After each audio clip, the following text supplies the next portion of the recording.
Muy buenas noches, bienvenidos a un programa más de Primer Plano. En esta ocasión debemos y queremos iniciar el programa con una referencia a la fecha importantísima en donde celebramos la independencia. Bueno, esto en los libros de texto ya cubrimos todos los mexicanos por qué celebramos este día. Pero vale la pena ponerse a reflexionar, y lo propongo aquí en la mesa, lo difícil que fue la construcción de la nación mexicana. En más de un sentido, el surgimiento de México y de otras naciones latinoamericanas no fue por una voluntad propia, sino por una concatenación de circunstancias, en donde el centro del sistema internacional, que era Europa, se desgaja por la explosión que significa la Revolución Francesa.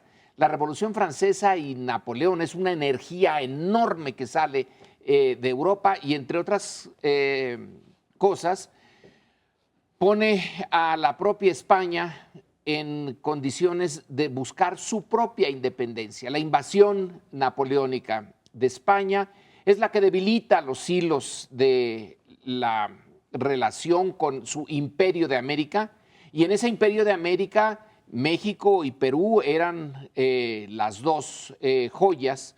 Entonces se ven en más de un sentido lanzadas estas sociedades a una tarea que todavía no concretamos en lo profundo, todavía no somos la nación que queríamos ser. Llevamos ya casi 200 años en este negocio, pero hay que reconocer que fue muy difícil, que no estábamos preparados para hacer de esta sociedad una auténtica nación, que nos ha llevado mucho tiempo y que en buena medida todavía las tareas pendientes se pueden rastrear muy fácilmente a esos orígenes tan difíciles de guerra civil durísima.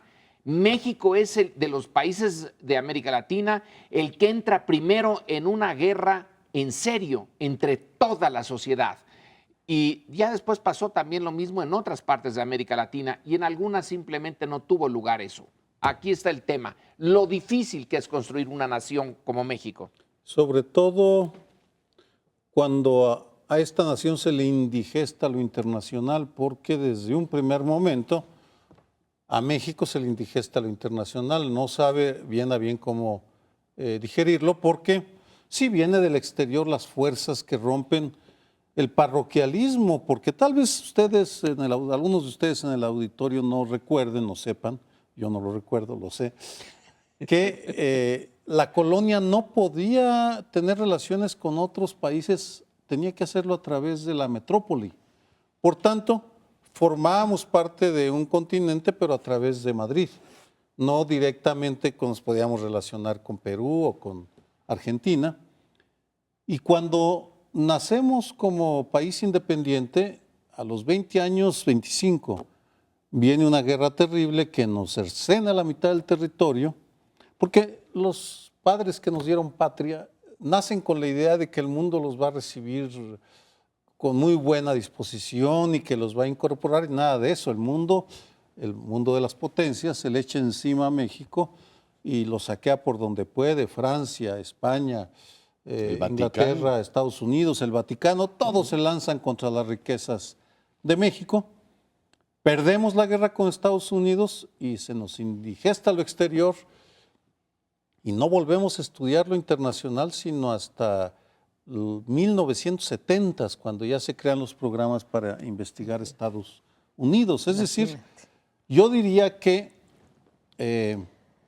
apenas hace unos 30, 40 años, la construcción de la nación está incorporando de una manera muy trabajosa lo internacional, y todavía ahora lo internacional es visto con resquemor, incluso en esta mesa, que no hablamos casi porque se nos cae el rating.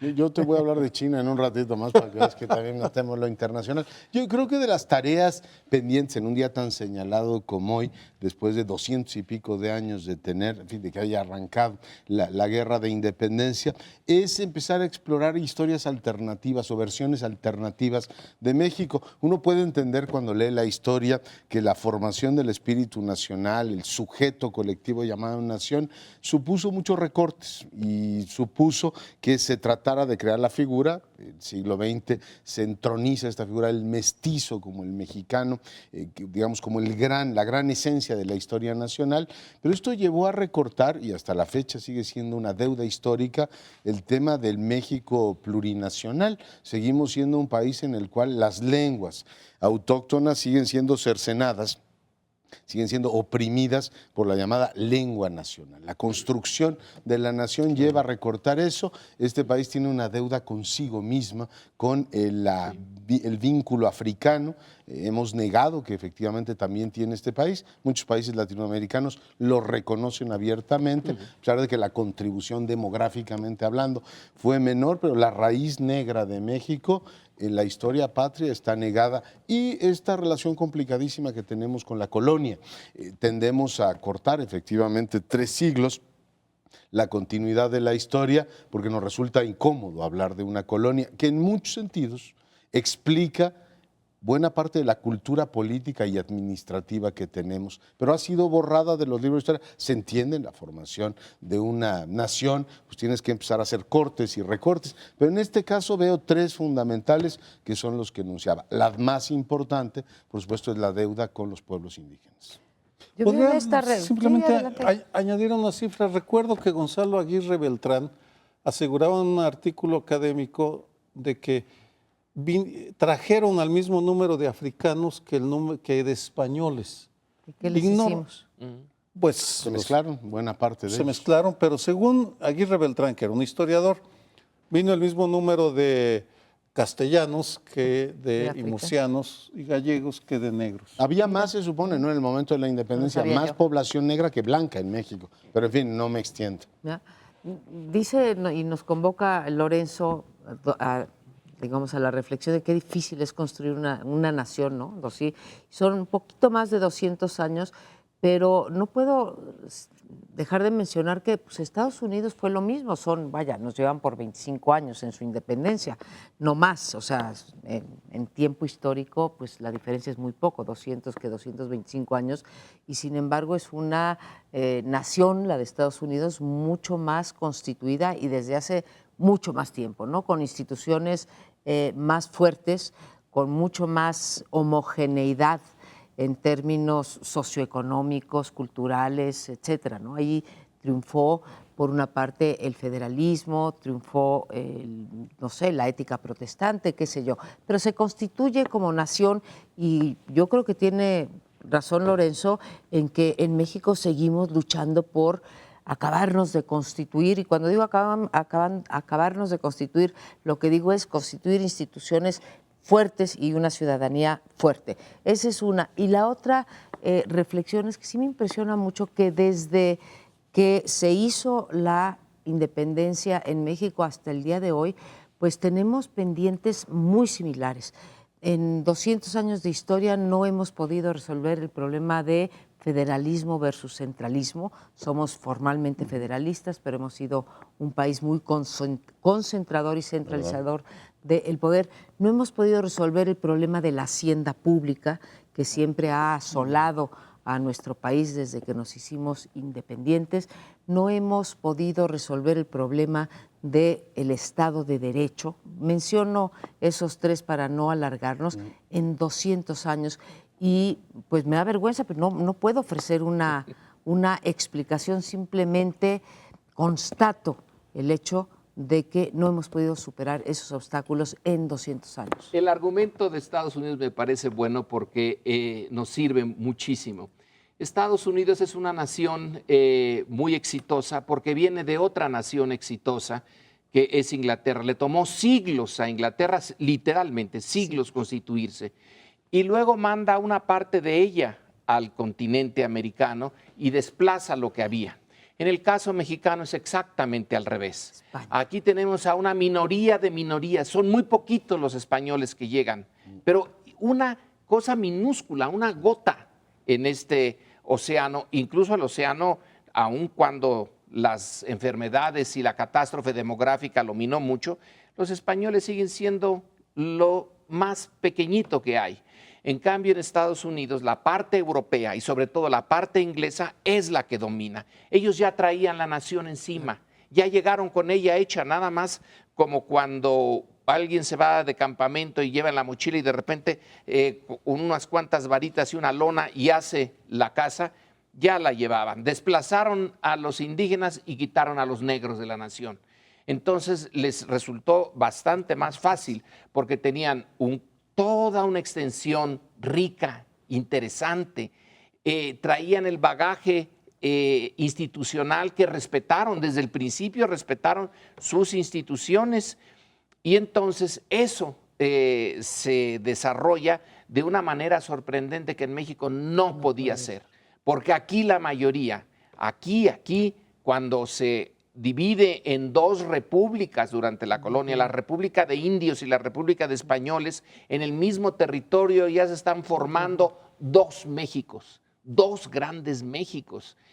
Y hacerlos uno, decías que nuestra relación con los indígenas, ahí hay un temazo, es que hay naciones indígenas que nosotros como México las destruimos. Es decir, para que México nazca hay que destruir la nación yaqui, hay que destruir la nación maya. Son naciones en el sentido perfecto. Tienen lengua, religión, costumbres, instituciones, ejércitos tienen y hay que destruirlos. Eso es distinto de la experiencia americana.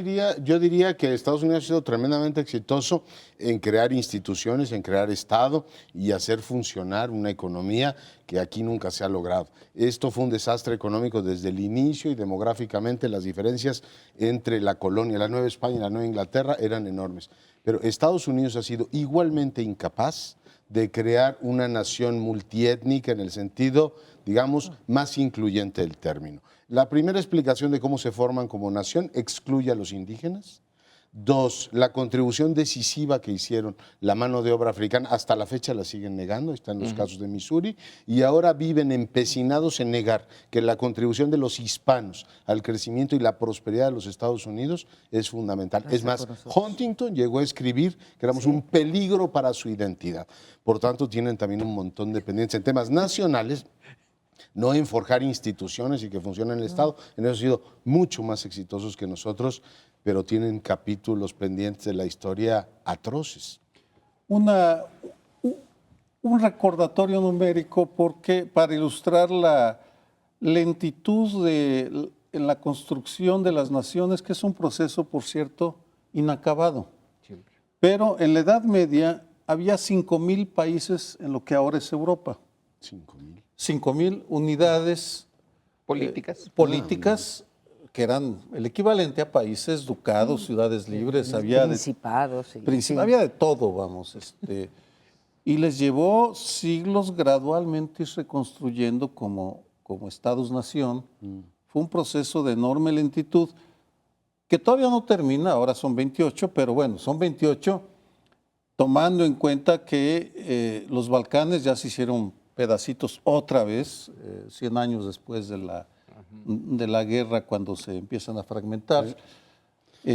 Este mes de septiembre habrá un plebiscito, ha habido, ¿no? Un plebiscito en Escocia, los catalanes están planeando uno en noviembre.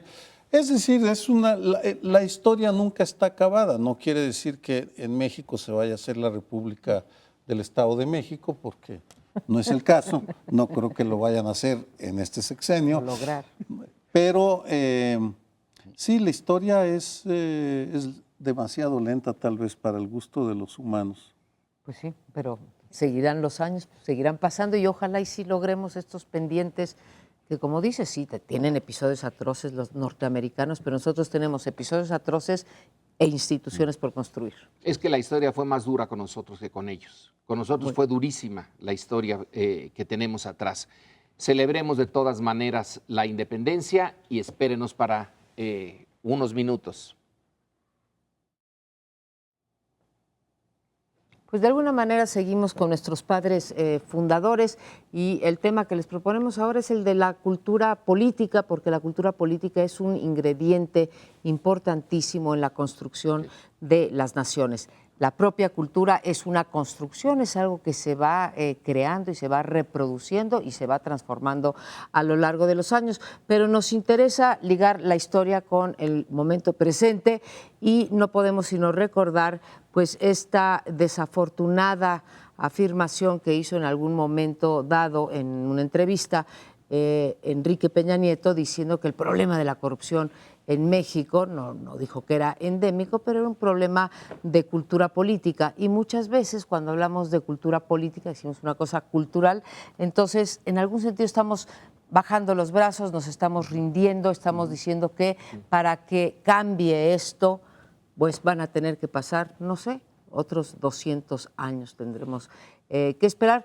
Entonces, bueno, el tema es esto. La cultura política explica la corrupción en este país o ha sido simplemente falta de voluntad y de proyecto y de, pues sí, digamos un compromiso real por parte de nuestras élites gobernantes para frenar desde desde el Estado mexicano. Ahorita vamos a hablar de la sociedad, no nada más tenemos una élite política corrupta, también tenemos élites económicas y ciudadanos, no todos desde luego, que caen en esto. Pero ¿por qué entre las prioridades del Estado mexicano no ha estado el tema de la corrupción como un punto central para acabar de constituirnos como una nación, y aquí sí la voy a adjetivar, como una nación democrática?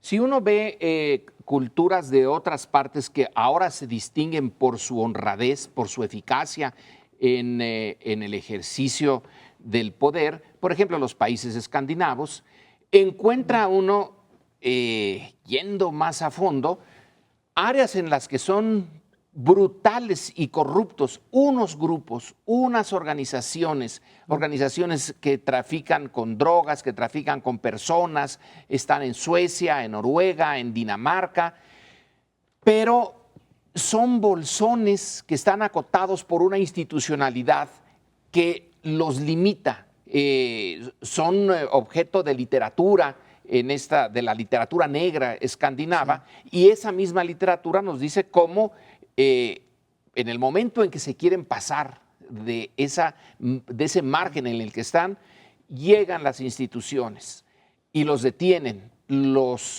los eliminan, pero los tienen constreñidos. Entonces el tema no es la naturaleza humana, no es que estemos nosotros hechos para la corrupción, es que nuestras instituciones son incapaces de limitar eso.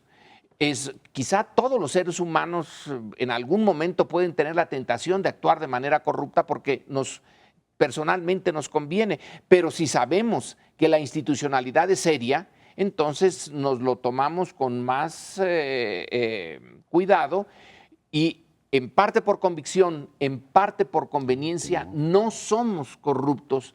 Si estamos en esos ambientes escandinavos, por ponerlo el caso extremo.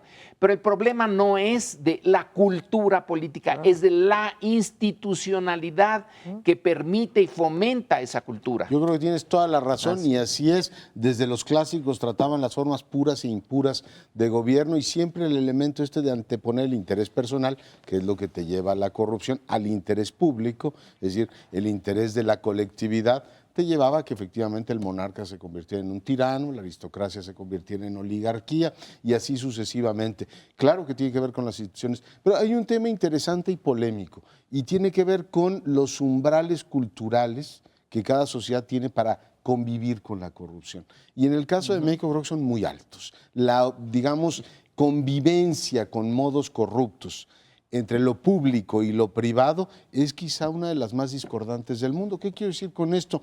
Los gasolineros te pueden robar masivamente y hacer de eso una práctica nacional. Y estoy seguro que llevan a sus hijos a la primera comunión y probablemente ellos como individuos se sienten honestísimos y dicen, pues esta es la regla del juego. Igual que los desarrolladores inmobiliarios dicen, pues yo me tengo que beneficiar de esto porque así funciona este país. Y llevo el argumento al extremo. Incluso en el sistema electoral, con la compra de votos, te lleva una tolerancia del nivel de corrupción diciendo, bueno, estos señores tienen. Y en un momento determinado viene el proceso electoral, me dan un saco de cemento o me dan una despensa, ¿por qué demonios no se los voy a aceptar? O sea, creo que es el tema institucional, es el tema central, pero sí en México tenemos un umbral de tolerancia que tiene que ver con una cultura cívica amplísima con la corrupción. Es decir, el hacer trampa o el beneficiarte tú, seguimos viéndolo como algo permitido. Y obviamente el que más poder tiene, pues más se lleva, ¿no? Una anotación a pie de página. Vienen las empresas de países honestos y aquí se zambullen en la corrupción, vamos, pero los españoles, vamos, le han entrado y le han aprendido, los estadounidenses, creo que casi todos. A do fueres, haz lo que vieras. Claro, llegan y se revuelcan en la cultura del moche y del 10% y qué bien les sale. Pero iba a regresar a tu punto de partida porque el momento en el cual Enrique Peña Nieto se quita de encima el tema de la corrupción, lo exhibe de una manera que quiero profundizar un poco, porque fue en esa entrevista a modo que le hicieron en el Fondo de Cultura Económica que moderó José Carreño y que ha sido criticado por eso, pero a lo que voy es que Enrique Peña Nieto, cada que se exhibe, aún en los ambientes más benévolos, cada que se muestra como es o baja la guardia, pues comete unos derrapones bien fuertes, porque aquí una de las pocas preguntas difíciles que le hace, si mal no recuerdo, o León Krause o Denise Merker, los dos le dicen, ¿y qué hay con la corrupción? Y se lo saca de encima diciendo la corrupción es algo cultural, que pues no hay nada que hacer, resignémonos, es como decir que somos guadalupanos, bueno, asumamos que somos guadalupanos. Pero recuerdo el momento de mayo del 2012, cuando era candidato en la Iberoamericana, que se desquicia el guión porque le empiezan a gritar sobre Atenco y a decir que es represor. Y él se defiende con más derrapones porque dice, sí, lo mandé a hacer y además me sancionó la Suprema Corte, lo cual no era cierto, se estaba equivocando. Es decir, tenemos un presidente que se protege excesivamente y que de repente tenemos la posibilidad de ver qué es lo que piensa realmente, y en ese sentido, en el tema de la corrupción, pues nos permitió ver por qué o entender por qué no es un tema que le importe, porque en su fuero interno él ya se resignó, él ya aceptó que esto forma parte de la condición de los mexicanos, que pues su función no es corregir la cultura ni las almas de los nativos, sino pues dejar aprovecharse y gobernar con lo que hay. Ahí sí se le acaba lo reformador en lo cultural.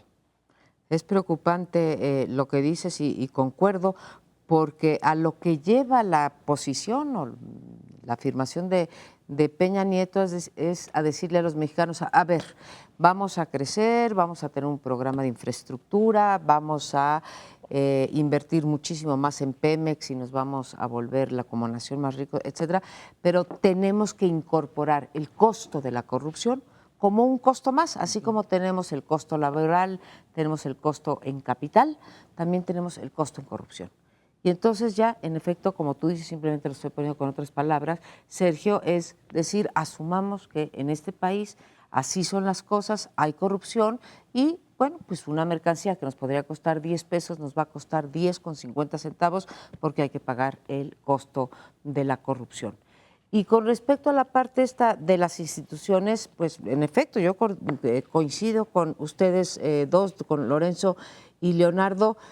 Y cuando dices, Leonardo, es que nos conviene, ¿no?, corrompernos. Ahora, también hay una parte de necesidad de corromperse. Es funcional. Es funcional, no solamente en el sentido de decir, bueno, es que si me corrompo voy a ganar más, como hablábamos hace 15 días en el programa sobre los desarrolladores, ¿no? Entonces, bueno, me van a dar un permiso y entonces el metro va a costar, en vez de 500 pesos, a los 3 meses va a costar 1,000 y ya me enriquecí. No, hay desarrolladores, hay restauranteros, hay, en fin, inversores que quieren hacer las cosas bien y es literalmente imposible hacerlas y sacar adelante esto que llamamos cuántos días te lleva y cuántas licencias tienes que hacer para un negocio. Es literalmente imposible abrir un negocio si no embarras, si no aceitas la máquina. Entonces, pero está la otra parte también, ¿no? la Que es el tema de la cultura de la legalidad. Mientras la sociedad no rechace eso, es decir, oiga, usted no es como yo soy una persona honorable y aunque usted sea muy rico y haya hecho todo eso, mientras no se dé este rechazo que ocurre en el ámbito de la corrupción y ocurre, ay de mí, también en el caso de la delincuencia, porque ya dicen, mira, si tiene mucho dinero, este señor es respetable, no importa cómo lo haya ganado. O sea, cuando yo me refiero al umbral de tolerancia, a la sociedad mexicana le hace falta ese rechazo, de decir, a ver, usted es un ladrón y por tanto no entra, digamos, o sea, la aceptación social se debería reducir y eso creo que todavía falta y falta mucho. Una parte de la tolerancia viene también, ya que estamos en este 15 de septiembre y la parte histórica, en que era necesaria para una parte de la sociedad no cumplir con la ley desde la época colonial. Era una manera de defenderse, puesto que les impusieron una ley que no era la suya, que viene desde la Allende la mar Atlántico, entonces se acostumbran como defensa mínima de sobrevivencia.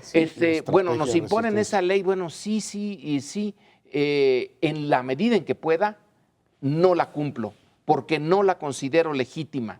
El tema de la legitimidad es también en ese umbral de la tolerancia tan grande, es porque se considera una buena parte de las órdenes que vienen arriba y de la estructura no se considera legítima, no es conmigo, yo no contribuí a esto.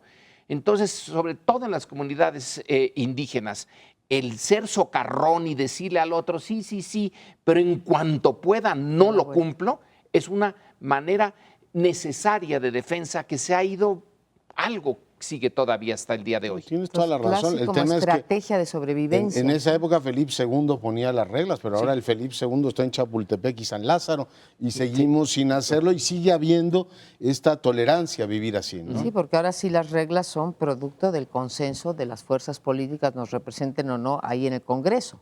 Y siguen sin tener esa legitimidad, aunque hayan alcanzado la legalidad. Terminamos este tema de la cultura política, pero vamos a uno muy similar ahora en unos minutos. Vamos a seguir en cierto sentido con este tema porque forma parte del sentido común de nuestra era, de los mexicanos que vivimos en estos días, que no distinguimos ya entre el corrupto, el delincuente y el gobernante. Me explico. Cuando hay una diferenciación clara de instituciones, bueno, ya se sabe que el gángster tiene una función muy clara, el delincuente, y el universitario tiene otra, y en fin. Hay una escena muy famosa del Padrino 1 en la cual Michael Corleone, el hijo del Padrino, decide dejar de ser un universitario. Él quería ser un universitario y tomar el camino de su padre. Y él dice, voy a matar al policía corrupto y al gángster que quiere matar a mi padre. Ahí está una clara diferenciación. Si ustedes han visto El Infierno, por ejemplo, o Eli, dos películas mexicanas que abordan el tema del narcotráfico, lo que más llama la atención es que no se distingue entre el ciudadano, el narcotraficante y el policía o funcionario. Se diluye. Puede ser simultáneamente padre de familia, policía y narcotraficante, brincan de uno a otro de una manera natural. Y evidentemente que eso para el ciudadano común le crea una confusión terrible porque, vamos, quienes están o estamos fuera, ¿en quién nos apoyamos? ¿A quién recurrimos? Porque no sabemos bien a bien. Hablamos hace un par de semanas del ABC, en el cual el teniente era simultáneamente el chofer, el ayudante del secretario de gobierno del estado de Sonora y era un traficante de cocaína y era quien contrataba a los sicarios que iban a quemar el archivo que llevó a la muerte de los 49 niños. Es decir, vivimos una terrible crisis de identidad en el sentido de valores. No sabemos a quién asignarle valores. Yo creo que sigue siendo válido el modelo que propuso hace ya algunos años Peter Lupscha de cómo conviven las sociedades, digamos, los estados instituidos con el crimen organizado, con el crimen en general o con la ilegalidad, ¿no? Sigue siendo desde el modelo primero es el parasitario, pero es el predatorio, ¿no? Pero no me detengo demasiado en el asunto. Es decir, pequeños grupos que están viendo a ver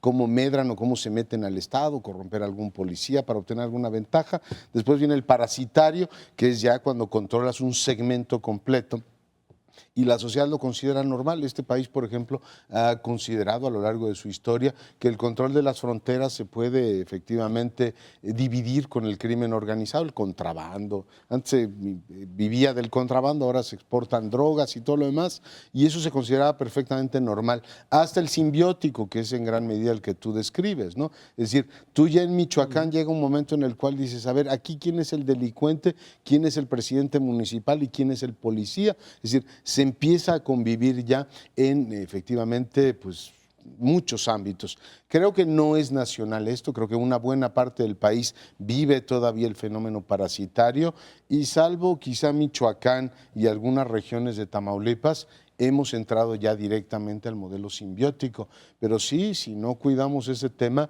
creo que en muy poco tiempo podríamos llegar a una simbiotización con el crimen, con todos esos valores de una manera pues inminente. Pues vaya que mantendrías perdón un segundo, la misma tesis en el caso de la corrupción, ya no crimen organizado, sino corrupción. No, Ahí no sí habría simbiótica. Nivel de tolerancia amplísima, partidos, empresarios, y todo el mundo supone que así debe ser, ¿no? Pues vaya que 3 adjetivos nos dejas a los diferentes sectores de la sociedad mexicana, nos dejas optar entre, y es muy bueno además la tesis de lucha que estás mencionando, o somos depredadores, o somos parásitos, o somos entes que vivimos de simbiosis. Y pues es difícil, me gustaría poderte contraargumentar para decir que eso pues no es el caso, pero amplias capas de la población viven o se ven forzadas a vivir o eligen vivir en una de estas 3 etapas que también, para hacer relación a lo que decíamos de la Constitución de la Nación, pues son 3 características que militan en contra de formar estas instituciones. Lo que no sé, y le doy vueltas y vueltas, es cómo otras naciones, porque tampoco somos muy distintos de otros pueblos, podemos ir al Imperio Romano, podemos ir a los inicios de Gran Bretaña o de Inglaterra en ese momento, y vemos que tenían también todos estos vicios y que tuvieron todas estas etapas. Y lo que uno se pregunta es en qué momento o gracias a qué le pudieron dar la vuelta a la tuerca y se volvieron sociedades pues más civilizadas y autoridades más civilizadas que la nuestra. Y de la misma manera que no encontramos estas explicaciones como ¿por qué si ya estamos en la globalización y México ha copiado otros modelos de crecimiento, ¿por qué no logramos crecer? Pues mi pregunta es, ¿por qué no le podemos dar la vuelta a la tuerca? Y estoy convencida que no es a través de una agencia anticorrupción que lo vamos a lograr, ¿no?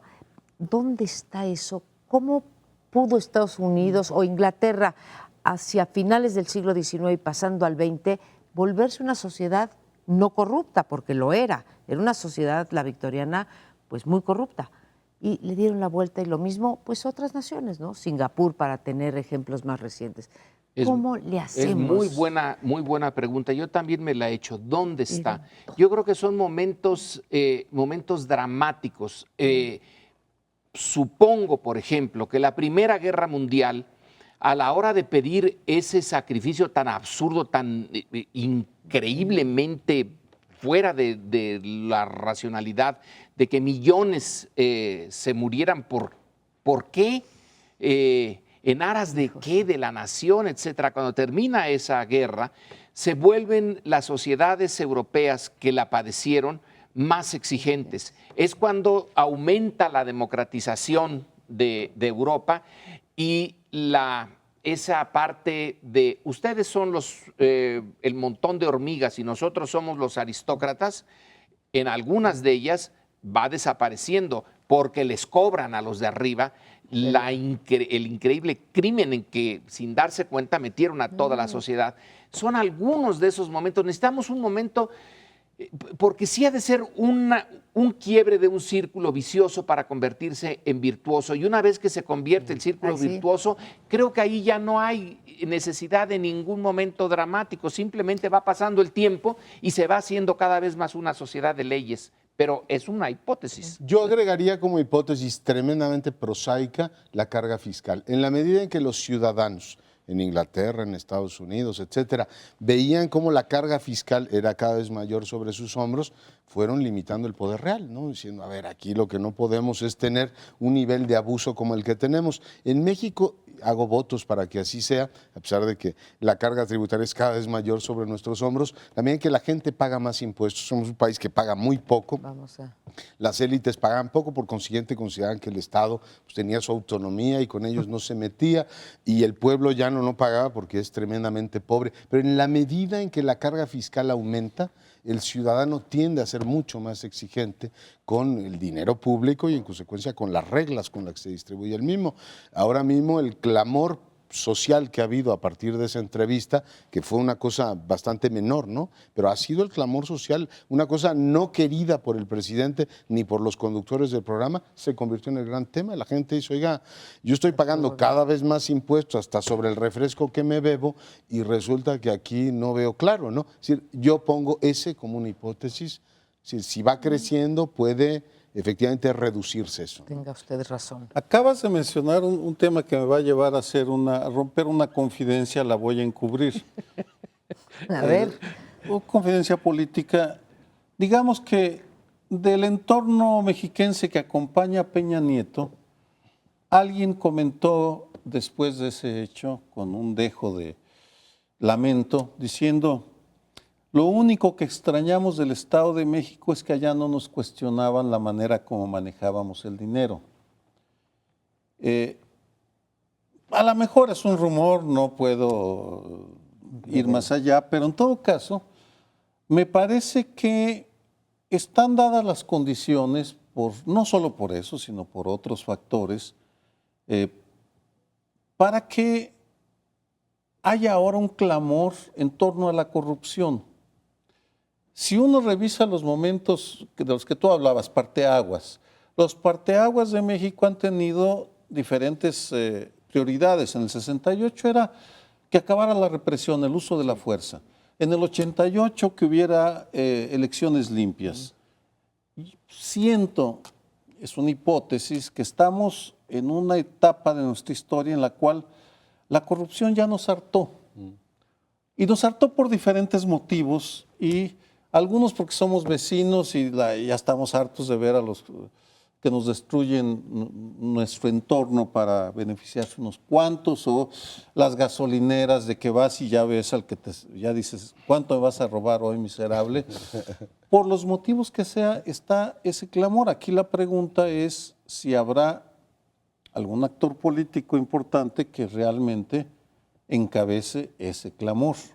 El detonador. El detonador, ya está el estado de ánimo, vamos.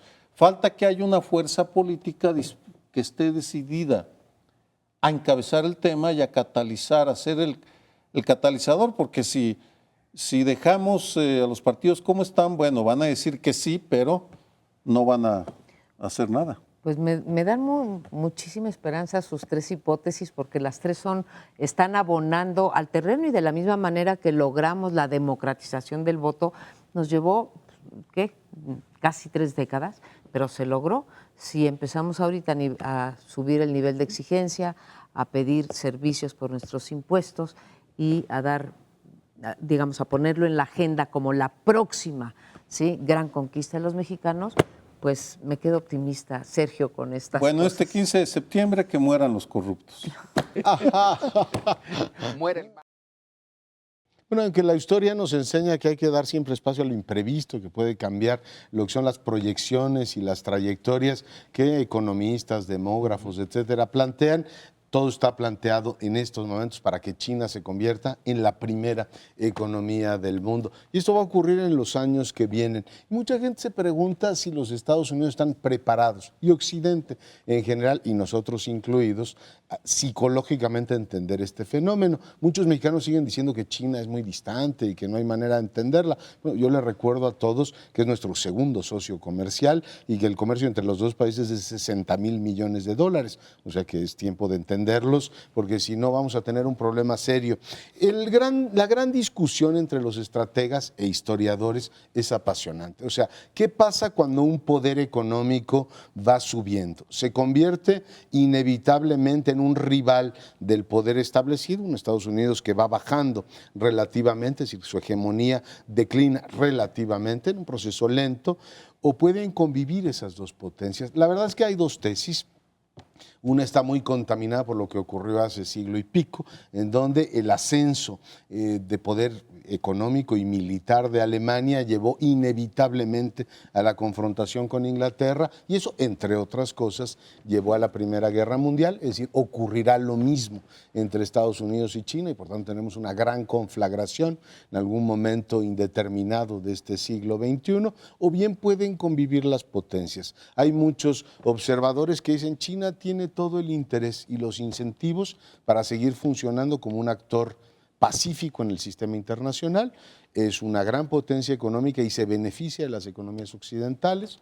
Es uno de los países que más contribuye a las operaciones de mantenimiento de paz en Naciones Unidas, y en algunos temas delicados se ha planteado como una solución al problema, por ejemplo, el tema de las emisiones. Pero no me extiendo, les pregunto, ¿China y los Estados Unidos están destinados a confrontarse o podemos esperar una convivencia pacífica de los dos gigantes? Yo creo que hay dos lecciones que nos da la historia, y pienso, por ejemplo, ya que hace un momento citaban ustedes otros historiadores como Eliot, en Toynbee. Creo que si algo nos enseña Toynbee es que no hay imperio que no pueda caer. Todos los imperios han empezado, han tenido su época de madurez y han caído. Pero también enseña otra cosa Toynbee y otros historiadores subsiguientes, que no todo cambio en la correlación de fuerzas global o internacional está seguida por una conflagración mundial. Entonces, creo que podrá China finalmente superar, no sé si como el policía del mundo, a Estados Unidos, pero lo podrá superar como una economía, como la primera economía, y sin embargo que esto no lleve necesariamente, además por lo decías tú, Leonardo, qué interés podría tener China en, digamos, llevar una conflagración mundial, sobre todo porque hoy en día las cosas no son básicamente por territorio como fueron en algún momento, ¿no? La expansión territorial. Ahora tenemos otras formas, a lo mejor más brutal, digo, no sé si más brutales, más civilizadas, aunque de mayores consecuencias en la expansión, ¿no? Hace 116 años hubo una guerra, la Segunda Guerra del Opio, en 1898, porque, aunque usted no lo crea, Inglaterra y los países europeos se fueron a la guerra para obligar a China a que comprara opio. Vamos. Y en ese momento, al año siguiente, en 1899, Estados Unidos sacó lo que se llamó las Notas de las Puertas Abiertas, que fue una revolución en el momento, porque lo que Estados Unidos le propuso a las potencias es: hagan lo que quieran, pero no ocupen territorio. Y si ocupan territorio, no excluyan a nadie del comercio. A eso se refería con las puertas abiertas. Queremos que China comercie con todo mundo, que toda Europa y Estados Unidos puedan beneficiarse de China. Han pasado 116 años y toda proporción guardada, lo que vemos ahora es cómo China le está regresando en especie y en la práctica las notas de las puertas abiertas, porque China está compitiendo con Estados Unidos en lo que alguna vez fue su zona, su mar interior, la cuenca del Caribe y América Latina, porque los chinos están en esta parte del mundo para quedarse, para vendernos barato y comprarnos barato. Vamos, esa es su lógica, la lógica del comercio chino. Y Estados Unidos se vio obligado, me parece, por ese declive, a aceptar a regañadientas una competencia comercial en la cual yo no creo que vayan a ir a la guerra por una razón muy sencilla. Hay un océano gigantesco que separa las dos potencias, pero sí lo que veremos es combinaciones ahora impensables si hacen el canal de Nicaragua una empresa, un empresario chino, ya no un Estado, un empresario chino construye ese canal, vamos a ver un reajuste muy interesante en la forma como se reparte el poder. Cuando a quién fue a quien le preguntaron su opinión sobre la Revolución Francesa, no fue a Mao, fue a... Creo que a Chou Enlai. A Chou Enlai, cierto. Y que cuáles eran los efectos. Dijo, bueno, pues es muy pronto para saber cuál es el efecto de la Revolución Francesa. Es que los chinos tienen también una peculiaridad como estructura, no exactamente las mismas fronteras de hoy, pero como la gran estructura central, vaya que sí tienen años, y nunca se interesaron en conquistar el mundo externo. Se interesaron en poner límites al mundo externo. Ustedes aquí no entran, cuando la guerra de López, cuando ya estaban totalmente imposibilitados de seguir haciendo esa política, pero más que expandirse, tenían suficiente con ellos mismos. Cuando Inglaterra les propone entrar en una relación ya diplomática y comercial, el emperador dice, ustedes no tienen nada que nos interese a nosotros, no hay nada importante. Ellos, que eran el núcleo de la revolución industrial, se sintieron desconcertados por esa opinión. Pero vuelvo al punto. La historia no determina qué es lo que va a pasar, pero si algo influye, es que China no ha tenido nunca esa decisión de expandirse por el mundo. Lo que sí tiene es que enfrentar a Estados Unidos en algo. Los norteamericanos, por el otro lado, sí andan expandiéndose por todos lados y son los policías del mundo. Entonces, en el entorno inmediato chino, sí están los chinos decididos a modificar las relaciones. Y con Taiwán es uno de los problemas serios. Con Japón también tienen sus problemas. En lo inmediato, ellos van a ir creando zonas de tensión. Es Estados Unidos el que va a decidir si eso es un reto, si es el guante que le aventaron y lo recoge, o se hace que eso a mí, francamente, ya no me interesa. Y acepto que China tiene como gran potencia, diga lo que diga el derecho internacional, tiene un imperativo de cuidar sus fronteras.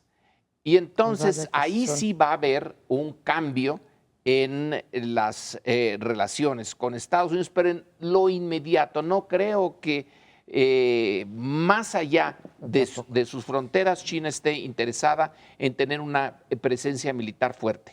Yo lo que creo, y creo que tienes toda la razón, hay tres círculos que pueden efectivamente llevar a fricciones que no creo que desemboquen en una guerra, que no le conviene a ninguno de los dos colosos. El primero, ya lo decías tú, Taiwán, que con el tiempo tendrá que resolverse por la vía económica, pues sigue siendo un tema muy sensible desde el punto de vista político. Después está todo el entorno asiático, que no es nada fácil, porque hay que recordar que desde la Segunda Guerra en adelante, Estados Unidos es el garante de ese capitalismo que ampara a Japón, a Corea del Sur, a Filipinas, a todos los aliados tradicionales de Estados Unidos que dicen, oye, el vecino ya creció mucho y además tiene ahora ya pues humos de gran señor. Se está notando mucho esa política de afirmación de gran poder de China y eso en el vecindario te genera presión. Los japoneses están diciendo, oiga, rebalancéme la ecuación de poder en esa parte del mundo y por tanto los invitan a que se confronten más con China. Yo espero que Estados Unidos no caiga precisamente en esa provocación. Entonces la tercera lo decía Sergio y lo decía muy bien